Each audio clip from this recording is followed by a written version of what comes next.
Hello everyone and welcome back. Today I'm talking about my biggest losses in my comic book collecting career. So unsurprisingly, a lot of these losses come from buying a book at the wrong time, buying CGC graded books, sending books graded to get graded by CGC, things like that. Those are all very familiar tropes that are going to be occurring in this video. I'm going to talk about some books that I have lost my butt on, how I would have done things differently, how I think you should do it if you're going to do it this way and do it in a smart way. But first things first, the first example is playing this game of cracking and resubmitting.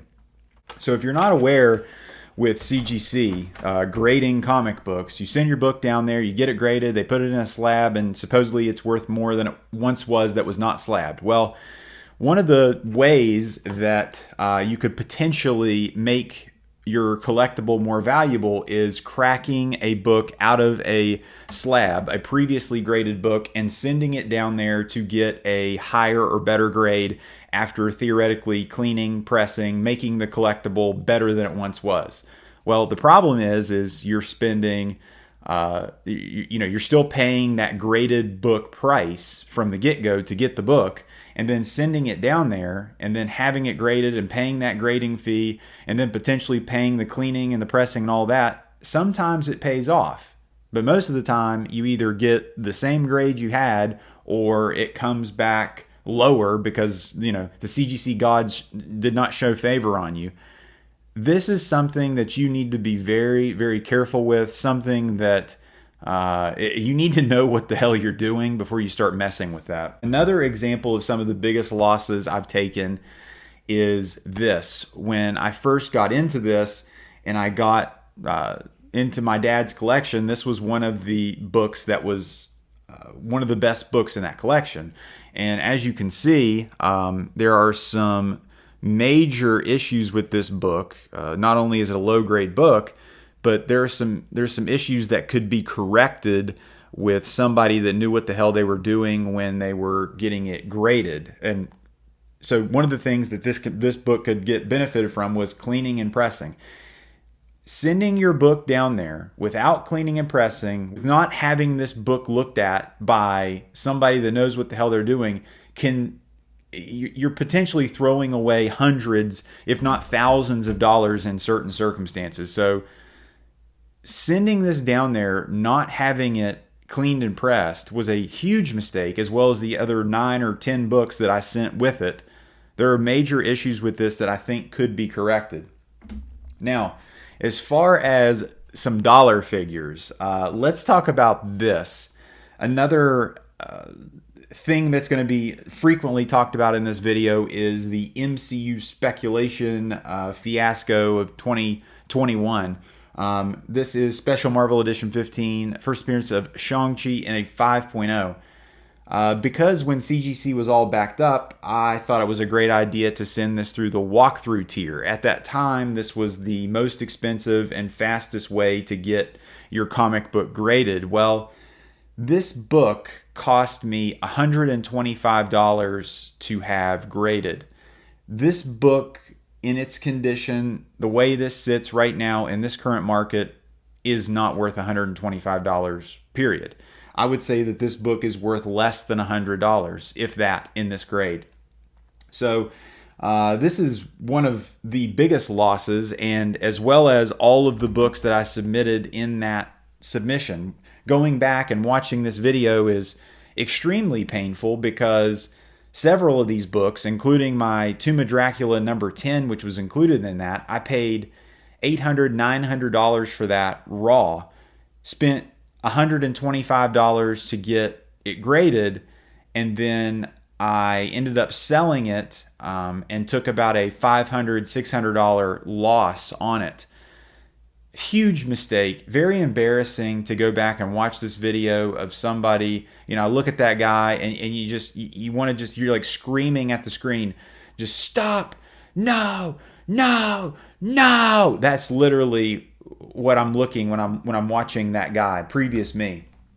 Another example of a huge loss is my Darth Vader number 3 CGC 9.8, first appearance of Dr. Aphra. She was the hot spec of the week for a minute or two, and I thought it would be a great idea to spend $500 at a comic book shop to buy this book.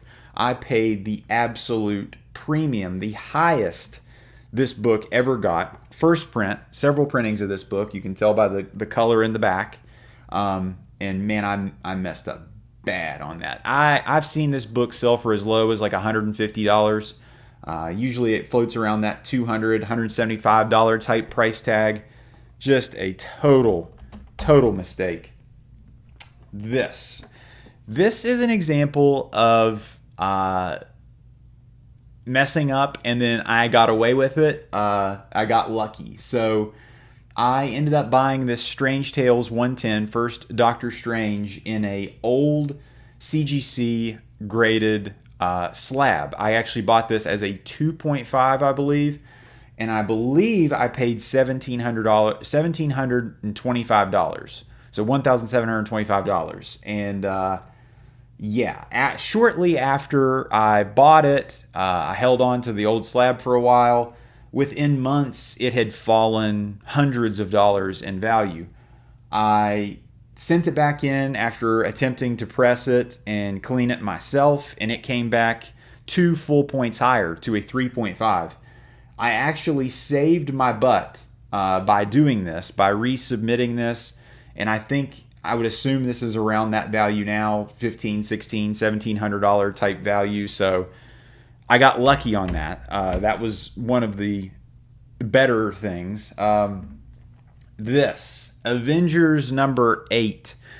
I'm sure many of you are in the same boat as me that bought this book, First Kang the Conqueror, in a 3.5, a low grade copy of this book.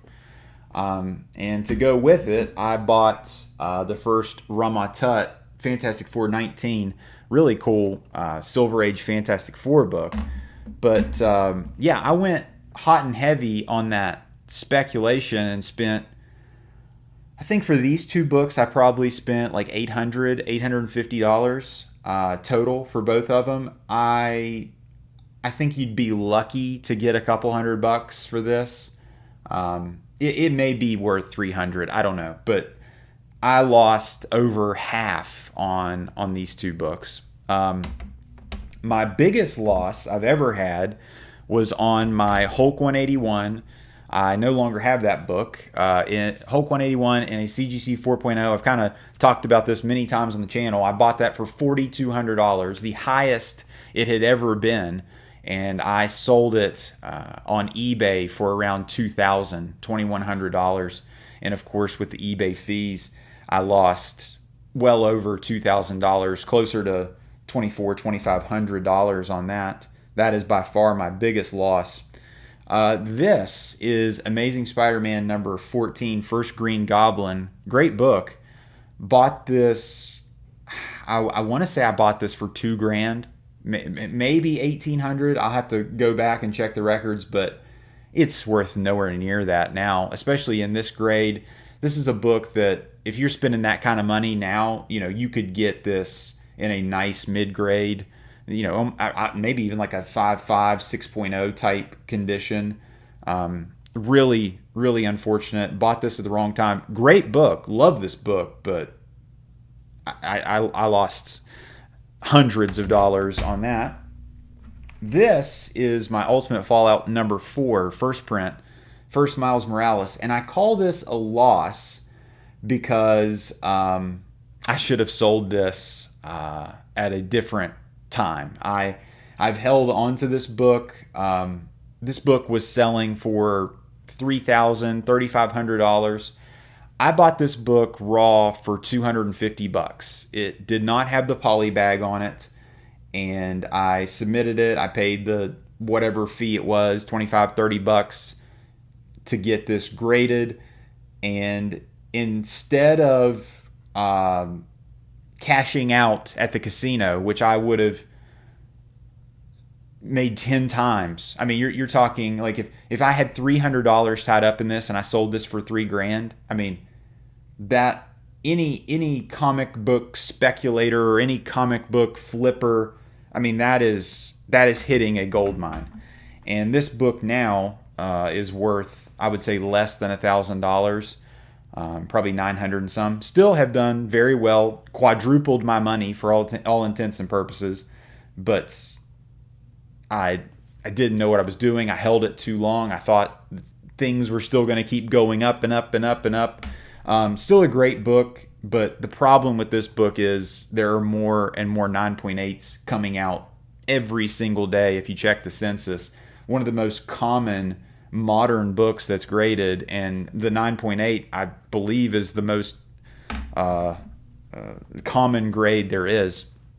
A lot of my biggest losses came from the CGC game that I played. And, you know, if you guys have followed the channel, I have really slowed down to nothing with CGC. I'm not doing it at all. I really haven't looked back. I haven't regretted it at all. CGC is a game. Grading comics is a game that you need to be knowledgeable about. You know, you can go through the school of hard knocks like I did, but there is better ways of doing it. I can't say it's all bad. I have done well on some other books, specifically my X-Men 266 Mark Jewelers that I bought raw for very little, maybe $100, $150, and I sold it for nearly $1,000.